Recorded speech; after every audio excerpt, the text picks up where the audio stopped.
Hello, everyone. I'm Manavendranath Bera from India, a member of the Coordinating Committee of the International Union of Scientists. On behalf of our International Union, I warmly welcome you to today's online discussion on the Palestine Laboratory, how Israel uses genocide to test and sell weapons. Before we begin, I would like to share a few words about our International Union of Scientists. The International Union of Scientists are composed of scientists, engineers, and physicians. Our mission has always been to advance science and technology for the benefit of humanity. Yet, over the past several decades, we have observed with concern how our research and innovation are increasingly exploited for destructive, whether in wars that claims innocent lives or in actions that destroy climate, ecology, and environment. Unfortunately, for the most part, we have remained passive observers, with only a few exceptions. The genocide in Gaza, carried out by the state of Israel, shattered this silence. Just a minute. Shattered this silence. Thousands of scientists, engineers, and medical doctors felt compelled to speak out. To amplify and coordinate our collective voice, we organized the International Convention Against Israeli Apartheid and Genocide in Gaza on the 9th of December 2023. During the convention, we resolved to establish a platform for scientists, engineers, and medical doctors called the International Union of Scientists Against Militarism and the Destructive Use of Science and Technology, with the following objectives. First, oppose militarization of science. Second, promote the solidarity of scientists with those in conflict zones and under authoritarian regimes. Third, advocate for equitable access to scientific knowledge. Fourth, combat all forms of discrimination, whether based on race, gender, religion, caste, or nationality, and stand united against fascism and authoritarianism in any form. Fifth, take action to prevent climate change and environmental degradation. Today's online discussion is part of a series exploring the theme militarism and technology. Our goal is to foster meaningful dialogue and drive action while enhancing our awareness of the ethical responsibilities scientists bear in today's world. Joining us today for the discussion is best-selling author and journalist Antony Loewenstein on his book, The Palestine Laboratory, How Israel Exports the Technology of Occupation Around the World, which won 2023 Barclay Book Award and has been translated into 9 languages. This session specifically examines how Israel's military-industrial complex, with the support of other imperialist nations, exploits the occupied Palestinian territories as a testing ground for advanced weaponry and surveillance technology. These tools are subsequently exported worldwide, reaching both authoritarian regimes and so-called democratic governments. We sincerely thank Antony Loewenstein for accepting our invitation and joining us for the discussion today. To facilitate the conversation with Antony Loewenstein, we are also joined by another coordinating committee member of the International Union of Scientists, Michael Gasher. For the audience, the event is being live streamed on our YouTube channel, X page, and iOS website. You can submit your questions about today's discussion in the chat boxes of YouTube, X page, and Rumble. We will forward your questions to the speaker to address during the session. Now, I invite Antony and Michael to start the discussion on Palestine Laboratory, how Israel uses genocide to test and sell weapons. Thank you. Over to you, Antony and Michael. Good evening, Anthony. Thanks for joining us. Thank you so much for having me. Your book describes a weapons laboratory model wherein Israel uses Palestine as an experimental environment for surveillance and weapons technologies, then sells these battle tested products to over 100 states worldwide. Could you describe some of the most striking cases of this field tested export model and show how Israeli universities, research labs, and startups are integrated into the country's military industrial system? It's worth saying that this is an issue which has been going on for a long time. I think there is a perception in some circles, maybe not in this event now, that the laboratory has been a relatively new phenomenon that particularly came after, for example, October 7. It certainly accelerated, which I'll get to in a minute. But one of the things I look at in my book, and I've also done a film version of the Palestine Laboratory, which people can find on YouTube. It was done for Al Jazeera earlier this year. It's a two-part series. Was pretty much since the state's beginning in 1948, there was already a belief that Israel needed to develop a so-called domestic arms industry using Palestinians as a testing ground. And obviously, the occupation of the West Bank and Gaza only began in 1967. And since then, so more than 50 years, Israel has done everything from, in the modern era, everything from drones, biometric data gathering, um, a range of other tools such as AI warfare. One of the real disturbing developments that's occurred in Gaza, and some people on this event will be aware of this, is the use. Israel was using AI before October 7 in the previous Gaza war in 2021, but it hugely accelerated in the recent war. And what I mean by AI warfare was AI machines were spitting out targets, essentially people in Gaza. And after October 7 and Israel's decision to go into Gaza and, I would argue, commit genocide from the beginning, the intent was there, in my view, from the beginning. There was a desire from the Israeli side for targets. What are we going to hit? Who are we going to kill? Where are we going to go? And the choice of targets were being spat out by AI based on huge amounts of data points. And Israel made the decision, in my view, profoundly immorally and illegally, to kill massive amounts of civilians under the guise of killing terrorists and terrorists such as Hamas. And I just want to say one thing on this point, which I know we'll get to a bit later, but none of this would have been possible without the deep assistance of Silicon Valley companies. We're talking about Oracle, Palantir, Microsoft, Google, Amazon, the list goes on, who provided either massive cloud space for Israel, some of which existed before October 7, but has massively expanded since, or indeed there's evidence to suggest that I've heard from various sources of some of those companies were involved actually in targeting. So the idea that this was just a decision made by Israel or the Israeli military would be false. There is deep complicity in many, many Western Silicon Valley companies.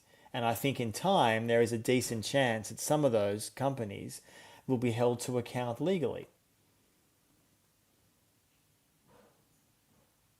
Well, in continuation to this answer, if you also can tell us a bit about, let's say, how the Israeli universities are Yes, actually involved in this. yes. So one of the key aspects of the Israeli system, for those who don't know, Israel is a small country. It's about 10 million people. And that the university system there, pretty much actually from the beginning being 1948, has been the army, the IDF, the Israeli Defense Force, is central to the Israeli mindset. A belief that we need to protect ourselves against our enemies, so the thinking goes. And the university sector has provided key personnel and thinking and research and development in that area.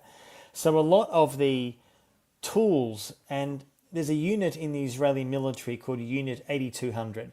That's essentially like America's NSA, intelligence. And what it's been doing and what it continues to do, principally since 1967, is monitor Palestinians day in, day out.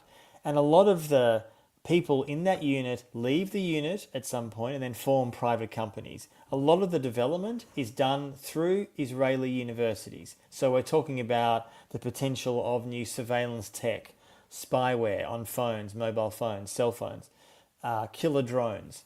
And there's lots of evidence from Hebrew University to Technion and others of a lot of these companies actually using personnel from these universities, or for that matter, then there are now, as some people on this call will be aware, actual universities based in the occupied West Bank, in Ariel, which is an illegal settlement in the West Bank.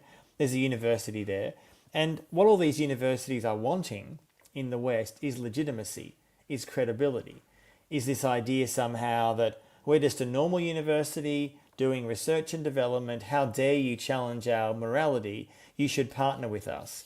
And one thing that's become very clear, and this was already beginning before October 7, but it's certainly increased in the last year, and I say this based on sources I have within Israel, but also stories that are appearing in the Israeli press. There is a growing isolation of many in the Israeli academy. What I mean by that is often not being invited to events in England, America, on a range of issues. And in other words, one of the key aspects of the boycott, divestment, sanction movement, BDS, which has been around since 2005, for those who don't know, which was started by Palestinians, modelled to an extent on the campaign against apartheid South Africa back in the day to end apartheid in 1994, was to isolate academia. Essentially to say that, not to say every single Israeli academic is evil, that's not what it says, but it says that there is a great deal of complicity with the Israeli military, surveillance tech, and often there's a pipeline from the private sector to academia and vice versa. And therefore, there's a legitimate call to boycott those institutions, to not partner with them, to not invest there. And that, in fact, has been growing massively in the last 6 to 12 months. And my sense is it'll continue to grow. Thank you. Thank you, Antony. Maybe I go for the next question. Yes. So my next question is again about your book, which is obviously very important, because there, in addition to wars and weapons, it also covers security and policing issues that are often internal to a state. These obviously affects us all in our ordinary lives. You document that the link between the training of police in USA of the knee on neck technique, which the police used to murder George Floyd, we know. Many of these systems also use nowadays AI-driven data analytics and biometric surveillance. We also hosted a previous webinar on these with Jen Duncan and Matt Mahmoudi, who addressed some of these issues. However, one issue that warrants further discussion is the increasing use of private security forces, including mercenaries and even criminal syndicates. Can you tell us a bit on this or discuss this? One thing it's worth saying in relation to this, and I say this in my book, is the American police don't need Israel to be racist. Now, I'm not suggesting that every American officer is racist. That, of course, would not be true. But American police have a long history of profound discrimination and racism and violence against particularly minorities, African Americans, and others. However, what has particularly happened since 9/11, and very soon after 9/11, in fact, there began to be a program initially began by the Anti-Defamation League, the ADL, under the guise of being telling American police forces you could learn a lot from how to fight a war on terror from Israel. They've been fighting the war on terror forever. They've been fighting Islamic terrorism, so the argument goes, and you should go to Israel to see how they do it, essentially. And I document in the book, and I do in the film as well, how there's been thousands and thousands of American police officers in various levels, from very much the top to the low-level ranks, who have gone to Israel to monitor, observe, and learn from Israeli techniques, and vice versa, I might add.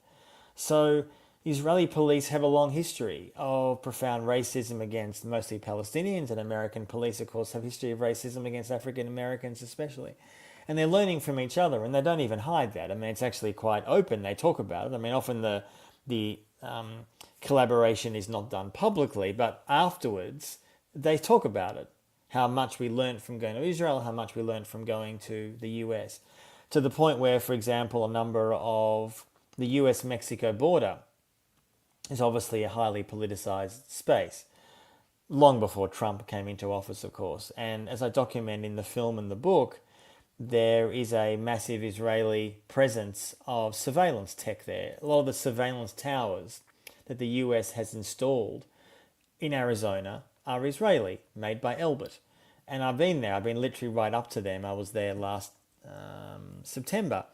They are massive surveillance towers which, on the US-Mexico border, aiming to monitor not just migrants coming into America, but also Native Americans who are from that area. So, and you have Israeli officials who have come there to witness that, to see that. And the only reason, of course, that the US ended up buying that equipment because it had been battle tested in Palestine first. I mean, that's the selling point, right? The only reason a country like the US or India or many others are coming to Israel for help and buying their equipment is because they've seen it in action, whether it's against African Americans, migrants, Native Americans, whoever it may be.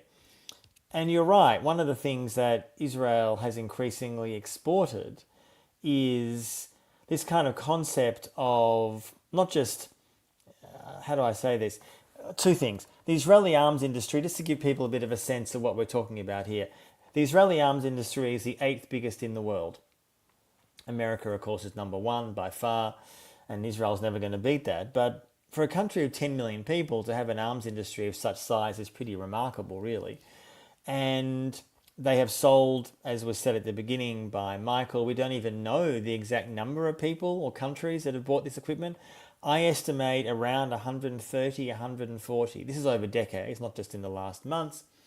And pretty much virtually any country you can think of, from big to small, democratic to autocracy, has bought some form of this, a spyware, drone, training from Israeli military officials.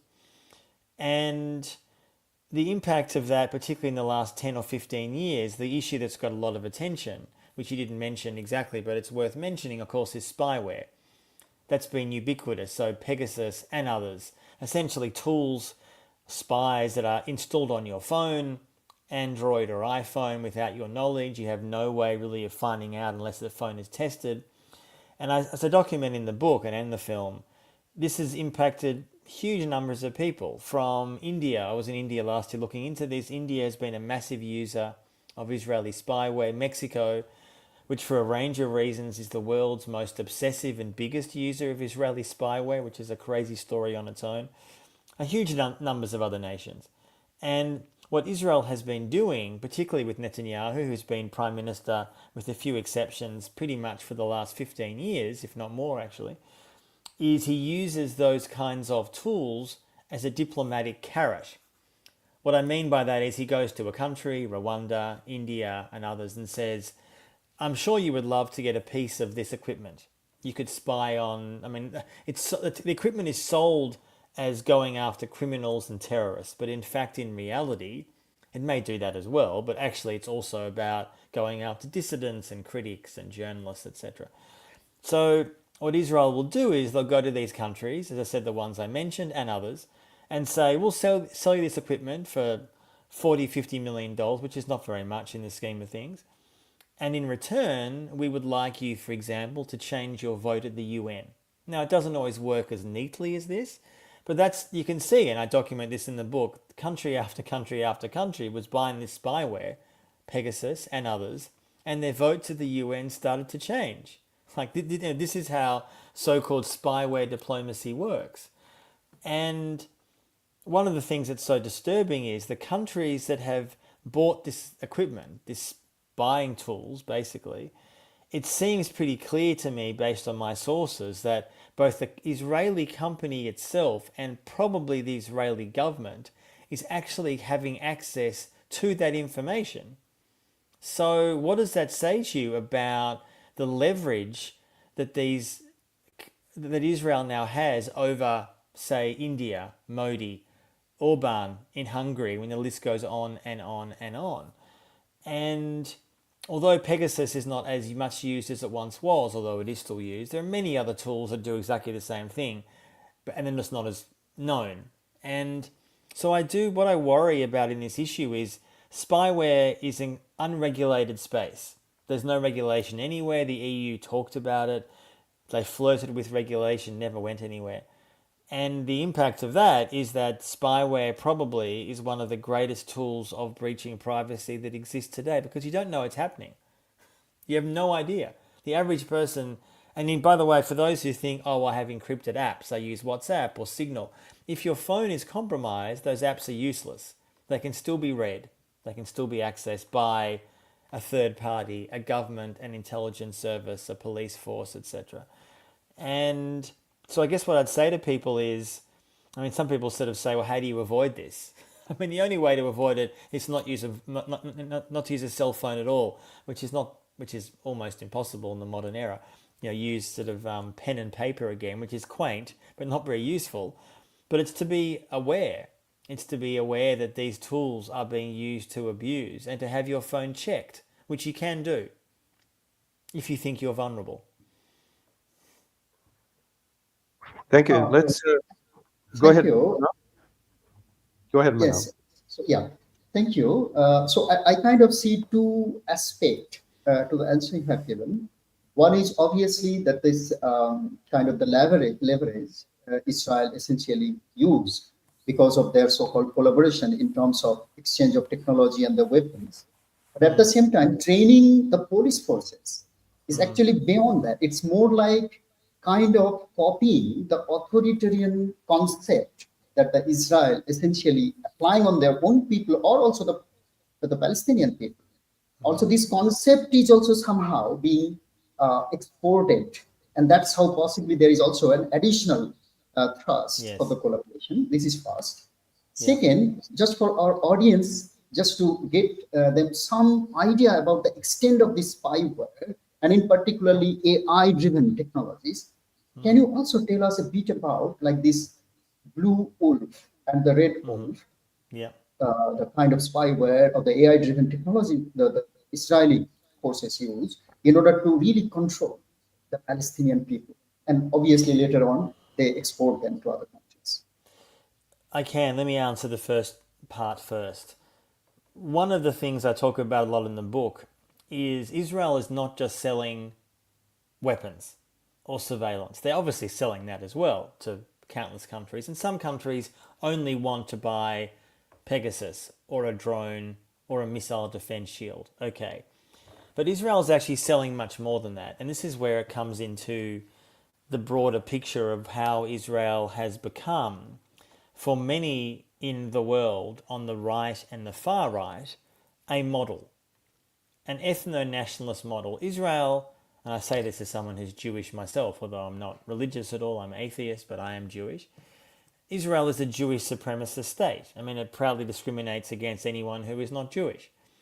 And for many on the right and the far right globally, from Sweden to France to the US to Germany, they admire that. They don't want to create a Jewish state in Sweden. They want to create a Christian ethno-nationalist state. And there's the reason.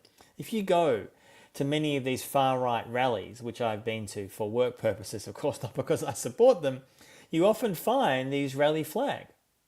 I mean, the idea that far-right rallies, who traditionally are made up of, if not anti-Semites, often neo-Nazis and others, who support Israel, and Israel is welcoming that support hugely. They're not saying, we don't want any of that kind of thing, don't give it to us. They're saying the opposite. They're actually saying, we embrace that.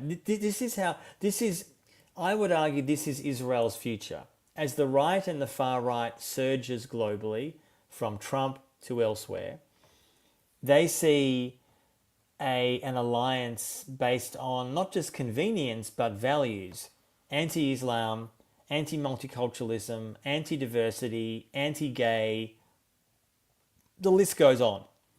And the appeal or the allure of Israel, let me give you one short example. So India, Prime Minister Modi in India is conducting his own policies for his own reason. He's not doing it because of Israel, of course not.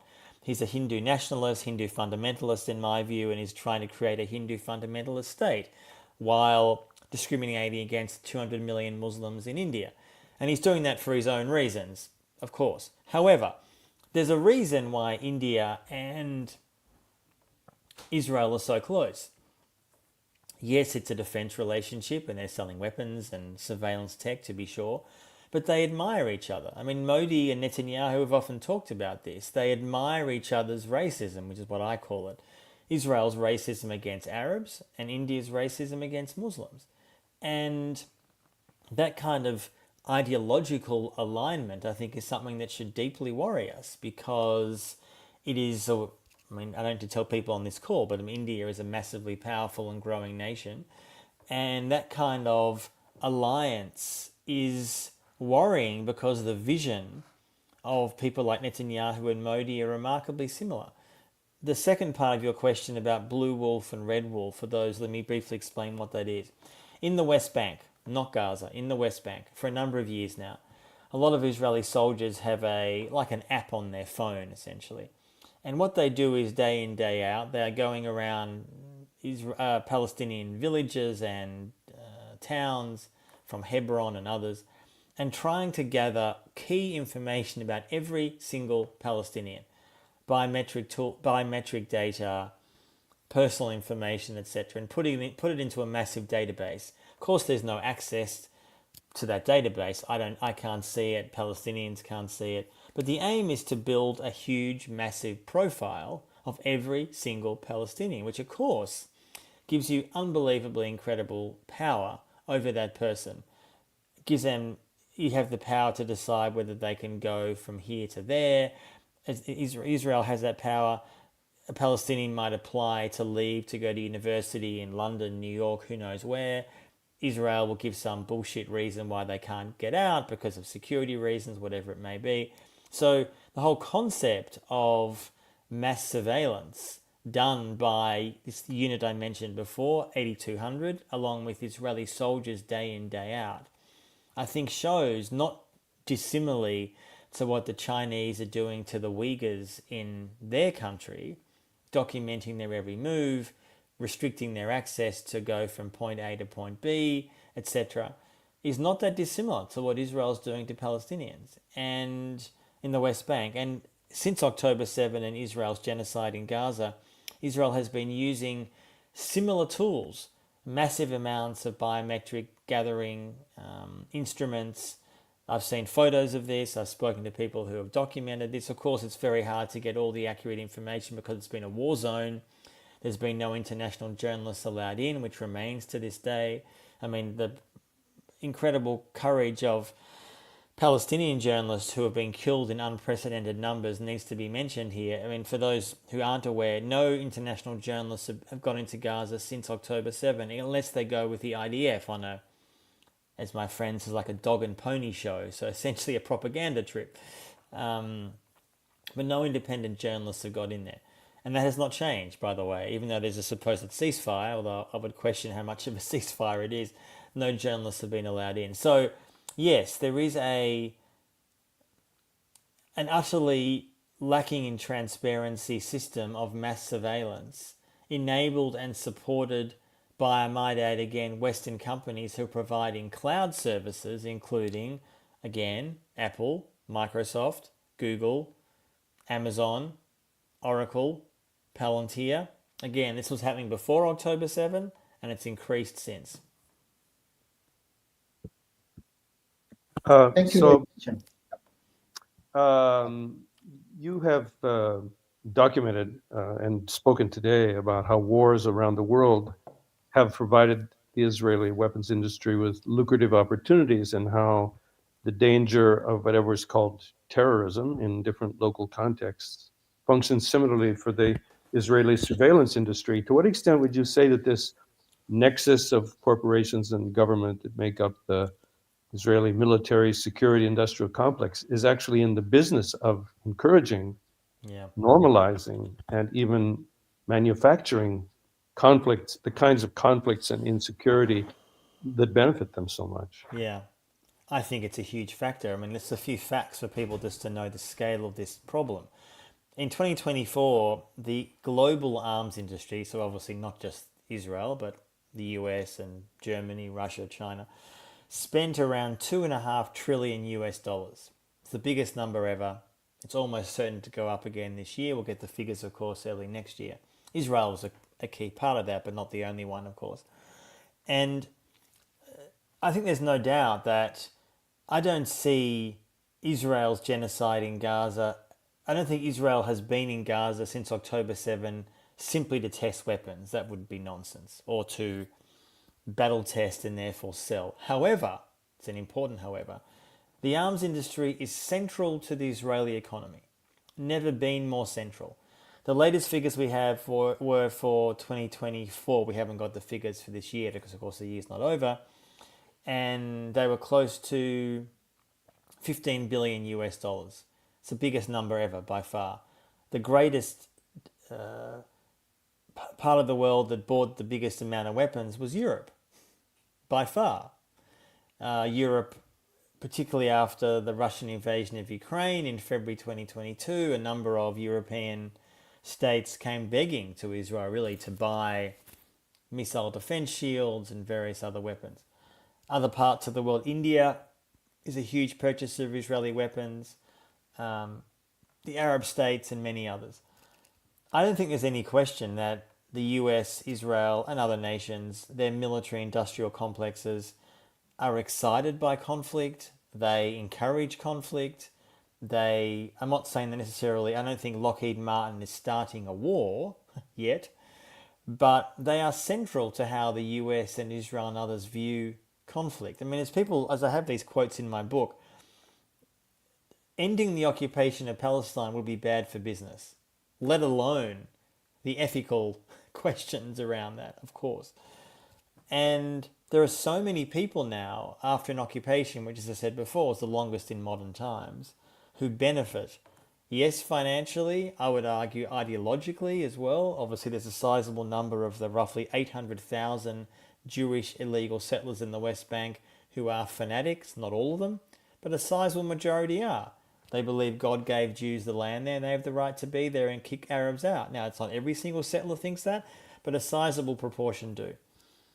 And what worries me is that there are, and this was happening before Trump returned to the US, but certainly since, there's so few guardrails on this industry, the arms industry, A, and B, the pushback politically, in the US at least, is very minimal because the Democrats often have supported a growing militarization of America for decades. I mean, the mistake I think many people make in the US and looking at US politics, and this is by no means a defense of Trump at all. I think he's a menace, autocratic, fascist, no defense of Trump.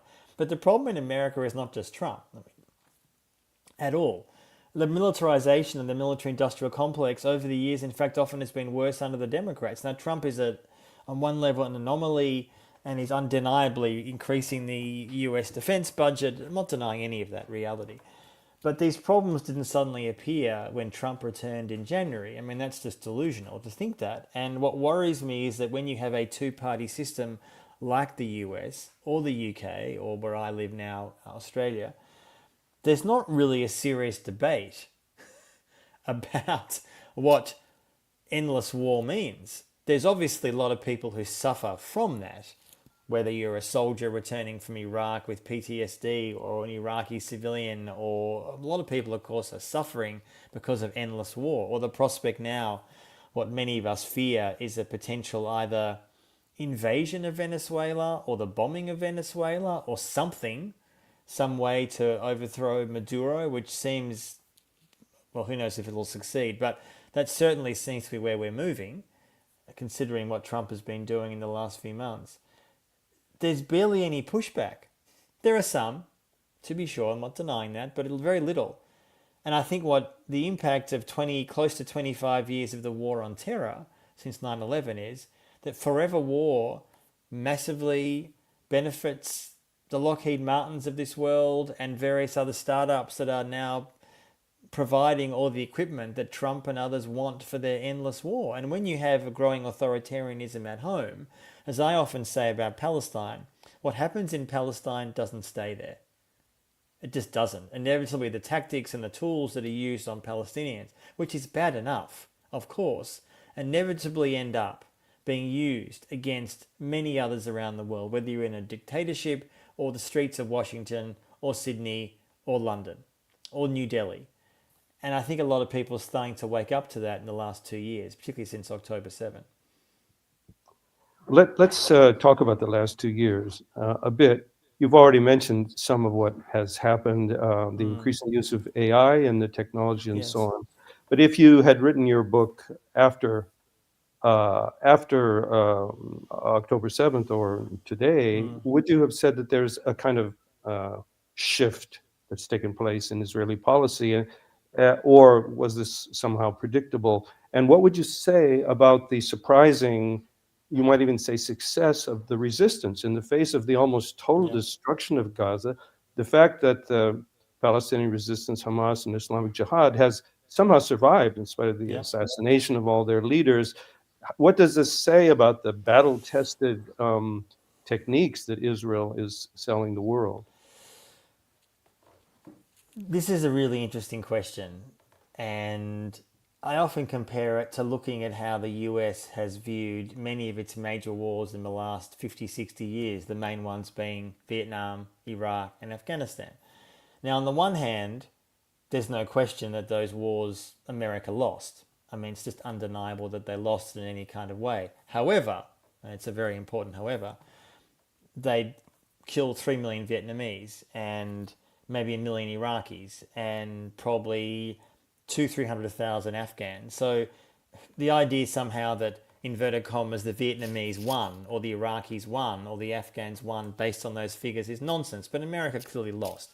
I mention that because we're in a similar situation in Gaza, where October 7 came as a shock to many. I'm not for a second saying I was expecting what happened. I mean, no one predicted exactly what happened. But at the end of my book, which, as you said, Michael, the first edition came out a few months before. I have released an updated edition which has some work since October 7. Again, I didn't predict the exact event. I'm not saying I did. But what I did talk about was how what I feared would be some attack on Israel, a war, something shocking and huge and outrageous that would give, inverted commas, Israel justification for a massive campaign of ethnic cleansing and war. And that's basically what happened. October 7 was a shock. There were lots of Israelis murdered, a lot of soldiers. Israel killed many of its own citizens as well, which doesn't get enough attention. Not all of them. Hamas killed huge amounts of people, often in cold blood, committed war crimes. I'm not for a second denying any of that. But Israel also killed many of its own. Some people may have heard of the Hannibal Directive, which essentially is an Israeli military policy which basically allows, inverted commas, the killing of your own to stop an enemy taking your people captive. Now, we don't know how many Israelis were killed by this. I'm going to say I think it was probably around 100, but it may have been more. We actually don't even know yet. We'll never know. Look, the idea that, as you say, Gaza has been leveled, it looks like, the firebombing of Dresden or the nuclear bomb of Nagasaki or Hiroshima after end of World War II. But you're right, Hamas is not just alive, but in fact thriving. At the beginning of the war, it was estimated that Hamas had, and no one knew the exact, plus Islamic Jihad, no one knew the exact number of fighters that Hamas and those other groups had. It was at least 30,000, probably more. And Israel has killed, no doubt, many of them. There's no question about that. Most of their leaders have been killed. But the latest figures that I hear is that there are at least 20 to 30,000 fighters still left. And many, when I say left, A, they survive, some of them, and B, they're recruiting. And this is why I mentioned the examples of Vietnam, Iraq, and Afghanistan, where you can cause mass destruction. As an insurgency, you have limited means. If you're a US military or Israel, you can drop bombs from the sky and cause unprecedented carnage. But what you don't do and can't do, I would argue, is beat an insurgency that, A, in Hamas's case, has access to tunnels, but secondly, has utterly destroyed the place, and you guarantee recruitment. I mean, this is how insurgencies build. Now, whether Hamas has a long-term future in Gaza or Palestine is not up to me. I think the idea, as the West says, that they shouldn't have a presence is delusional. There'll be some Hamas presence. What it looks like is up to Palestinians. It should be up to Palestinians. I fear that it won't be, but it certainly should be.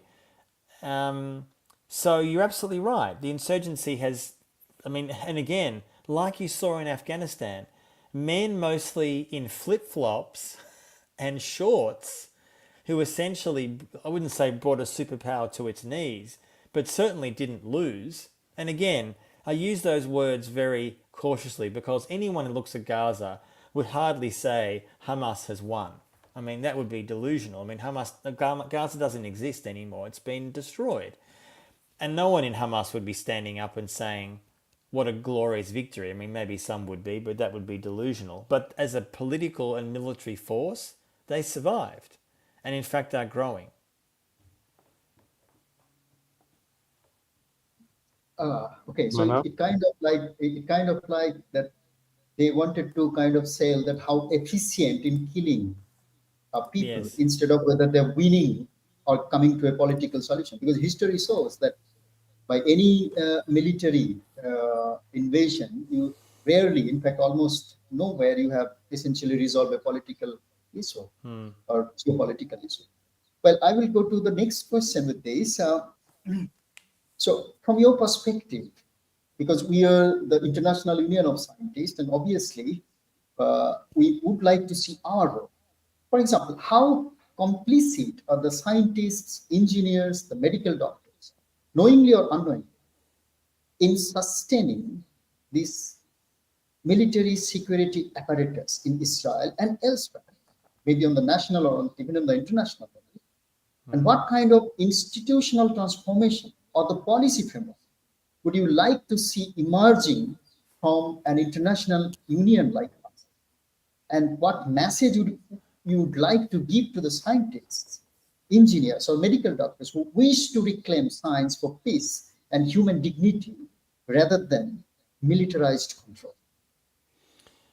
Well, sadly, in Israel, there has been almost wholesale complicity.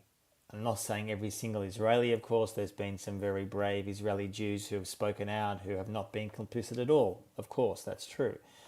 But let's talk briefly about the medical industry. Like you saw after 9/11 in the US, there were huge numbers of American doctors who eagerly participated in Guantanamo Bay and torture. It's on the record. It's not really a secret. It's outrageous. As far as I know, most of them never paid any career price, let alone criminal prosecution for it.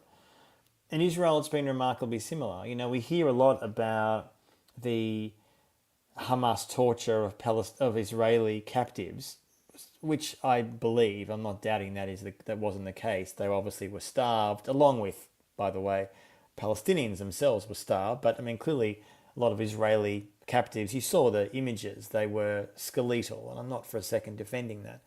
But the fact is that in Israeli prisons, before October 7, but certainly since, literally hundreds and if not thousands of Palestinians have been starved, tortured, and raped by soldiers and also at times by Israeli doctors. Now, again, which reminded me a lot of Guantanamo Bay,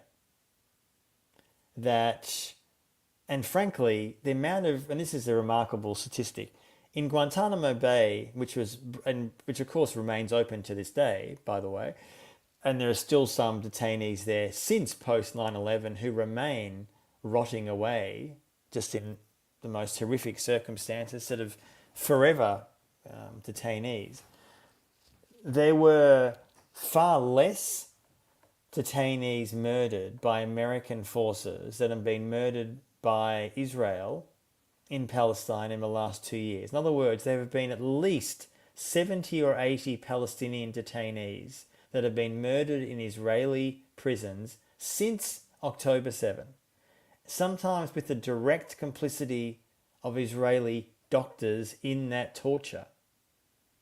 Now, when you talk about complicity and what should be done to address that, many of the mainstream Israeli medical associations have either said literally nothing about this literally nothing or defended it. They haven't defended, they won't, of course, they won't come out and say we defend murder and torture, but they obfuscate.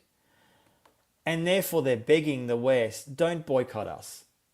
Now, if you're a mainstream Israeli medical association and you have not been 110% against torture and murder in Israeli prisons where your doctors operate, I mean, what can one say about that beyond the obvious, which is you are a disgrace to your profession and you need to be held accountable for that. You know, in the broader question, there's no doubt, as I was saying before, there's a huge number of Israeli scientists and doctors, not medical doctors, but academic doctors, who have been deeply involved in the Israeli war machine, many of them gathering intelligence on Palestinians and others, many of them deeply involved in AI targeting in Gaza, so the mass killing of civilians. And it's worth saying, despite what so much of the bullshit that we hear in the media around that Israel is sort of pinpoint targeting terrorists, mass destruction was the point. That was the point. And soon after 9/11, often I confuse the two events because they're in some ways remarkably similar in certain ways, but soon after October 7, I should say, there was I spoke to a few sources that said one of the key aims of the Israeli mission in Gaza can be described in one word: revenge. And it's so blatantly obvious what was going on there, that you are killing and destroying vast areas of the territory. That was the point. It wasn't to go after, but it's going to go after the so-called Hamas terrorists. No, the point is to kill as many Palestinians as possible. And the lack of institutional opposition to that within Israel, as I might add, was very similar to the lack of institutional opposition in the US after 9/11, speaks volumes. I'm not saying, again, every doctor in the US was working in Guantanamo Bay. Of course they weren't. But, you know, Israel, and I want to finish on this point, I think a lot of people need to be aware of this. So much in the Western press obsesses over Netanyahu. And of course, he's the prime minister. You can't ignore him. And he's an important figure, unfortunately. But, he's the leader of the country. He should be talked about. But Netanyahu is not the problem in Israel. The problem goes far, far deeper than one man. As I might add, in the US, Trump is not the only issue. He's a unique historical figure in a way, but the problem is not just him. He was voted, by 80 million Americans, give or take. So a lot of people like what Trump stands for, clearly. In Israel, the polling since October 7 really shows a deeply genocidal society. What do I mean by that? A majority of Israeli Jews, in poll after poll, supported the mass starvation of Palestinians in Gaza, supported ethnic cleansing in Gaza. These are not my opinions. This is what the polling in Israel showed. And people can Google that if they don't believe me. It's easy to find online. Now, that's not about Netanyahu. I mean, he's the prime minister and he should be held to account, of course. But the problem is far, far deeper than that. And I say this to in some ways answer your question, that there's been almost wholesale institutional complicity. And to me, like you had after the genocide in Rwanda, for example, some of the people who the International Criminal Court prosecuted were not just those who actually murdered people with their own hands. It was people, for example, who worked in the media.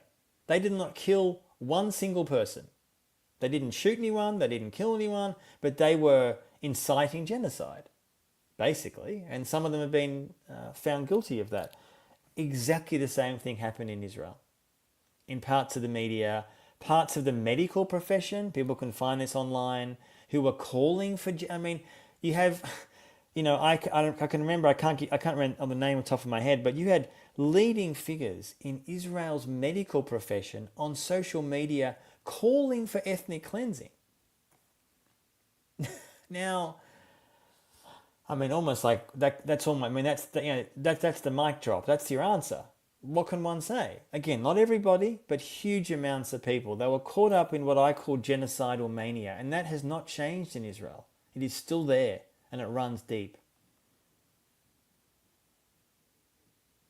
Well, Anthony, thank you for this answer.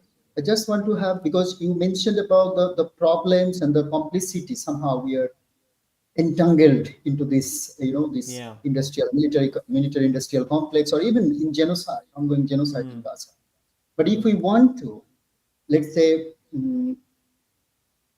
be a part of the other side where we don't want to be complicit, Yes. on individual level, on the policy level, institutional level, what maybe in your opinion we should do? Well, there's a few things. I think the only way that this situation will eventually end, or certainly change, is massive international pressure. It's an obvious thing to say, but it's worth saying. I'm not talking about from Trump or political figures. I mean, obviously that would be lovely, but it's hard to see that happening when you have Donald Trump in the White House. As with what ended apartheid South Africa, and having spoken to many people who were involved in those campaigns, I was alive, but I was too young to be involved. It was huge amounts of isolation and boycotting South African institutions that were deeply complicit in that regime of apartheid.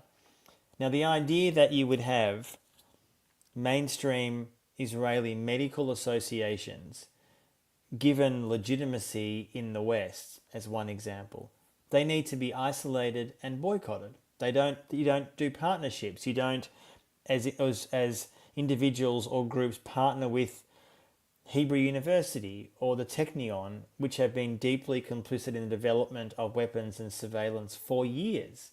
You don't do that. This is the way that you say you make a statement of someone who is not involved directly in politics. We do not accept the fact that you have been complicit in these crimes. Whether you have done it individually, maybe not, but your institution has, and therefore we cannot partner with you. That is how you do it.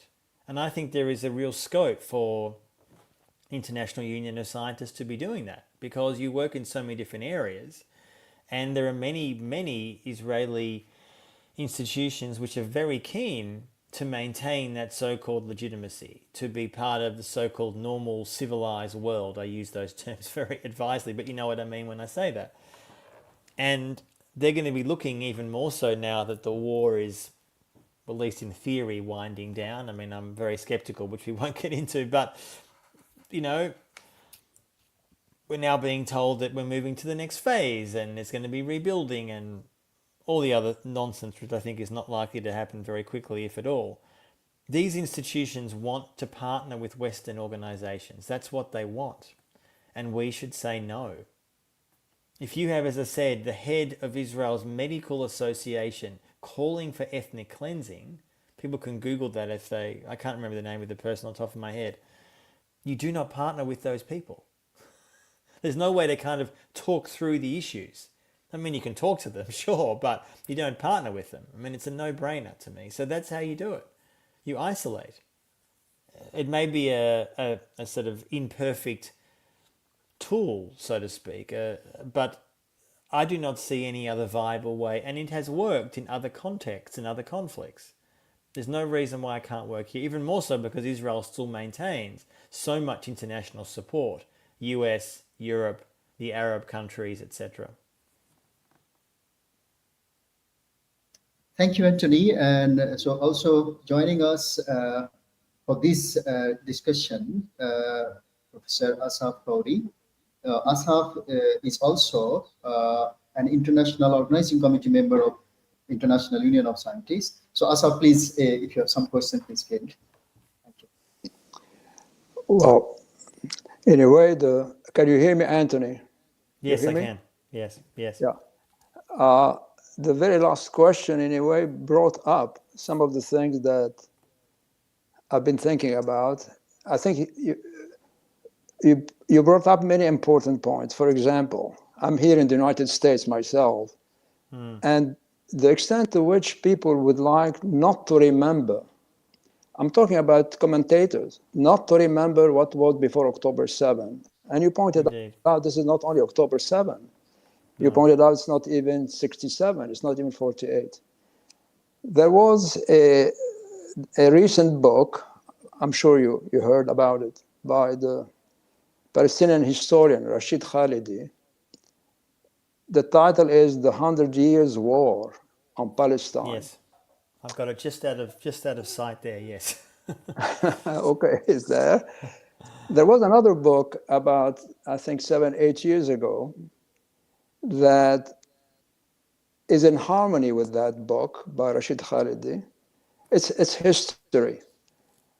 And the title is Dying to Forget. It's based on archival work that goes back all the way to 48, 49, 50. And what is being revealed in that book, and is total compatible with what Rashid Khalidi says, is that already in 48, 49, and 50, the State Department and the Defense Department in the United States, this is based on archives in Washington, was already planning for Israel to be an enforcer and a partner Yes. in the pursuit of US global interest.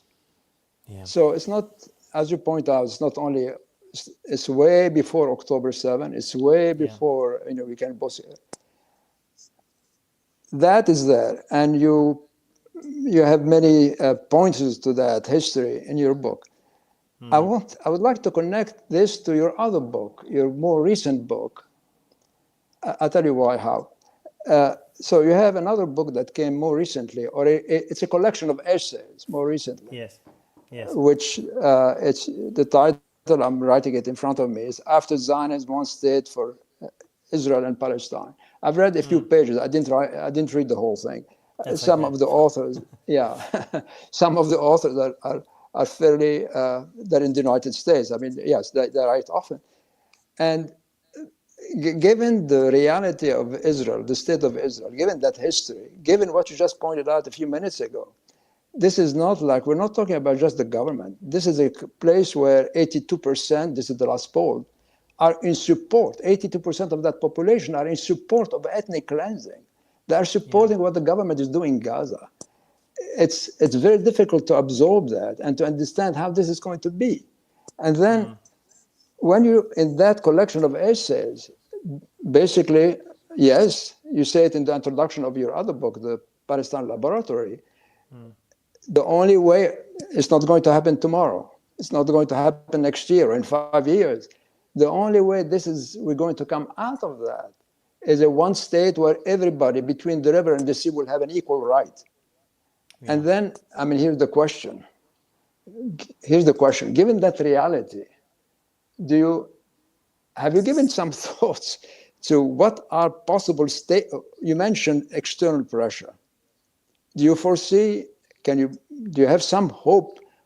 What will be stage 1, stage 2, stage 3 toward that ultimate goal? Well, certainly what I don't have hope for is coming from within. That it seems almost inconceivable. I mean, obviously putting aside the Arab Palestinian population, of course, I'm talking about the Israeli Jewish population, that they suddenly wake up tomorrow, next week, next year and say, gee, this occupation is terrible. Now, not every Israeli supports the occupation. I'm not saying they do, but as you rightly, correctly say, Asaf, based on a lot of this polling, particularly since October 7, but some of this goes long before, there is a deep-seated, I see it as contempt, hatred, fear, misunderstanding, ignorance, call it whatever you want, by majority of Israeli Jews towards Palestinians. I think a lot of people don't realize that in the Israeli media, in much of the Israeli public space, Palestinians are largely ignored. And if they're talked about, they're framed as a security threat. And again, this was happening long before October 7. I do not see a situation where enough Israeli Jews suddenly rise up and say enough without outside pressure. So you asked briefly, what are those steps? I mean, one of the steps would be, and I was encouraged by this in the last few months, that the Israeli arms industry, which we've been talking about, was for the first time in living memory losing contracts. The Spanish government in the last 3 or 4 months has cancelled around $1 billion of contracts. Now that might change now that the inverted commas, war is over. We'll have to wait and see. The Philippines, which was a large purchaser of weapons from Israel, has also announced that they would stop purchasing. Now, on its own, that's not going to bring down the Israeli state or have a one-state solution, of course not. But I think that the defense industry remains an Achilles heel. I've thought that for a long time. It's a central part now of the Israeli economy and has been for years, but particularly in the last few years. And I also think that a very powerful way that Israel would feel isolated is actually a cultural boycott, which means artists and others don't tour there, don't speak there, don't play their music there. I note during about 4 months ago now, a sizable number of particularly American, Hollywood actors, directors, etc., said that they would refuse to work with Israeli companies on any future projects. Now, again, on its own, that doesn't bring down the Israeli state. But that is it's unprecedented.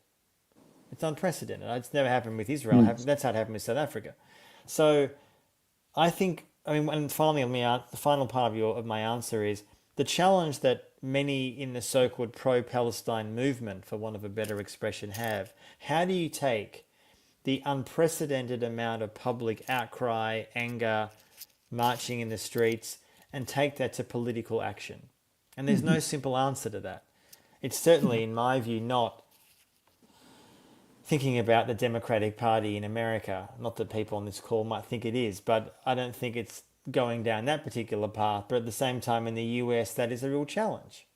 I don't have a simple answer to that. I think there are other political parties, apart from the Republicans and Democrats, of course they are.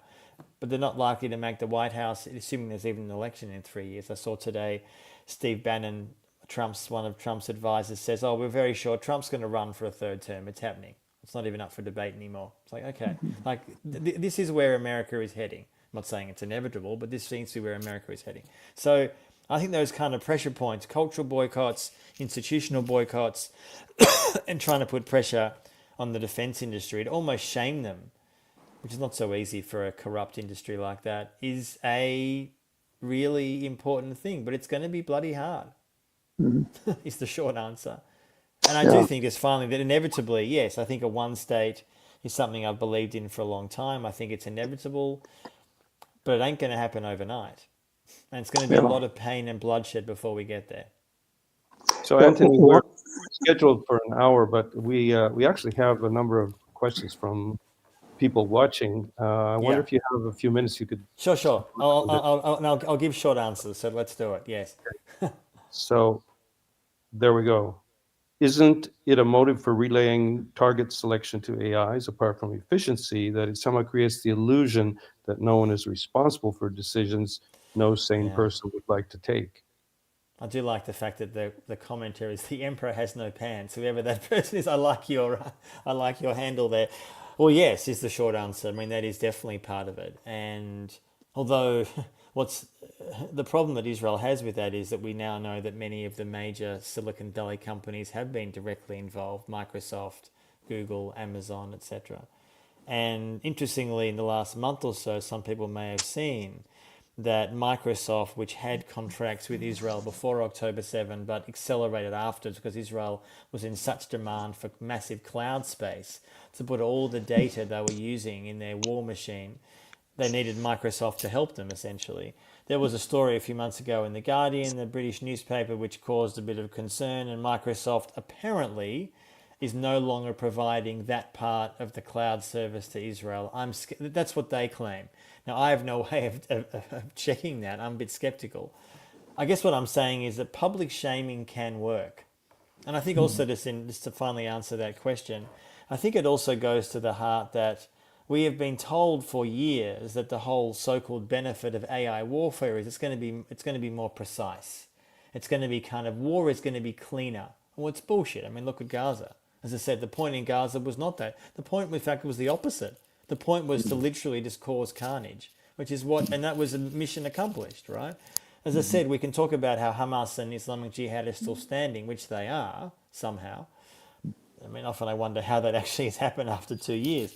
But people are looking around Gaza and saying, well, what is left? I mean, if that's what inverted commas victory looks like, God help us, you know.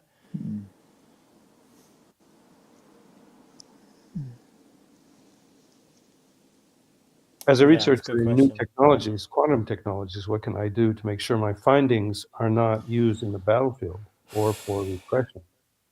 Yeah, this is a good question. I mean, obviously, I don't know who this particular lady, who she might be working for as a company, but one of the things that has been quite inspiring to me is seeing all these Google and Amazon workers while they were still working, protesting about their company's complicity with Israel. And I'm not suggesting that that protest led to the companies radically changing their policies. It didn't, but it caused a lot of upset and public outcry and public awareness because these individuals, some of them had been previously working, potentially working, and they also working for a company that was so complicit. So, look, it's a hard question to answer with certainty. How do you make sure your findings?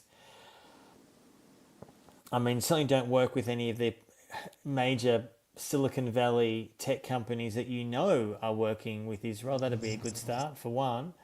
And there are huge amounts. I mean, one of the things which we haven't got time to go into detail, but one of the things that I've been looking into more recently is, Silicon Valley in the US always sold itself as kind of liberal and progressive and wanting to connect people with the world. I mean, that was the Mark Zuckerberg line for Facebook. I think it was always bullshit, but that's what he used to say and still does say. And I think traditionally many in Silicon Valley would have voted for the Democrats. So they were kind of probably centre left-ish. I mean, I would question how left the Democrats are, but centre left, at least on paper. But what's happened in the last really year or so is that there's been a radical shift to the right in Silicon Valley. I'm not saying everybody there is, but much of the so-called leadership is, many of the companies are. Yes, it's partly to try to get in bed with Trump, but it's actually more than that. It's an ideological shift to believe that Silicon Valley, as the book written by the head of Palantir was saying this year, that our job as Silicon Valley type should be to make sure that the West dominates militarily forever. And I'm paraphrasing what he said. Alex Karp is his name. So don't work for Palantir also. So I guess be aware that this is the direction of many of these companies are heading. A desire to partner with Israel and the US military industrial complex is becoming much more uncontroversial, in fact, and that needs to be rejected strongly.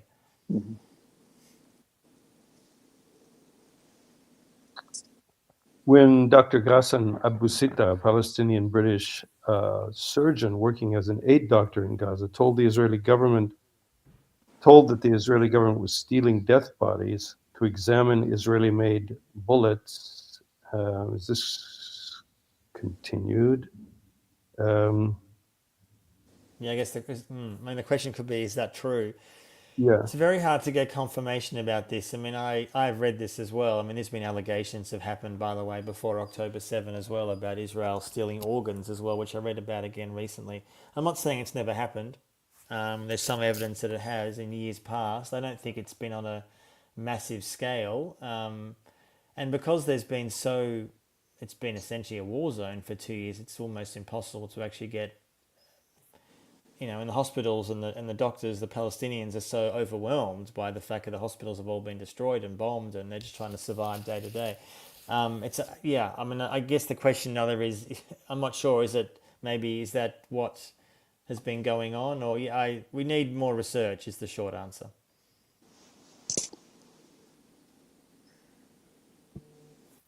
The lines between corporations and governments are blurred. This poses a problem for regulation and protection of our rights.